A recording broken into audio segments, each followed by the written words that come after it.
রমজান পরবর্তী জীবনে আমাদের একটি করণীয় হলো পাপ কাজে ফিরে না যাওয়া।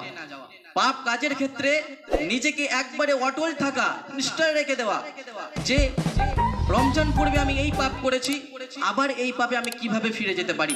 নিজের আত্মাকে নিয়ে একটু সমীক্ষা করা, নিজে একটু ভাবা যে রমজান মাস ব্যাপী যে আমি এত ভালো ইবাদত করলাম, তারপরেও কি আমি আবার সেই পাপ কিভাবে করতে পারি যেটা রমজানের আগে করতাম। এটা তো মুমিনের গুণ নয়, এটা সব থেকে বাজে একটি অভ্যাস যে কোনো ব্যক্তি হেদায়েত পাওয়ার পর আবার গুমরাহির দিকে ফিরে দেওয়া। আল্লাহ রাব্বুল আলামিন আমাদেরকে কি বলছেন? রব্বানা লা তুযিগ কুলুবানা বা'দা ইয হাদাইতানা ওয়া হাব লানা মিন লাদুনকা রাহমা। আল্লাহ রাব্বুল আলামিন বলছেন, আল্লাহ রাব্বুল আলামিন বললেন যে আমরা যেন দোয়া করি আল্লাহ রাব্বুল আলামিনের কাছে যে আল্লাহ রাব্বুল আলামিন আমরা হেদায়েত পাওয়ার পর যেন গুমরাহির মধ্যে না ফিরে যাই। এটা সবথেকে লাঞ্ছনাদায়ক একটি গুণ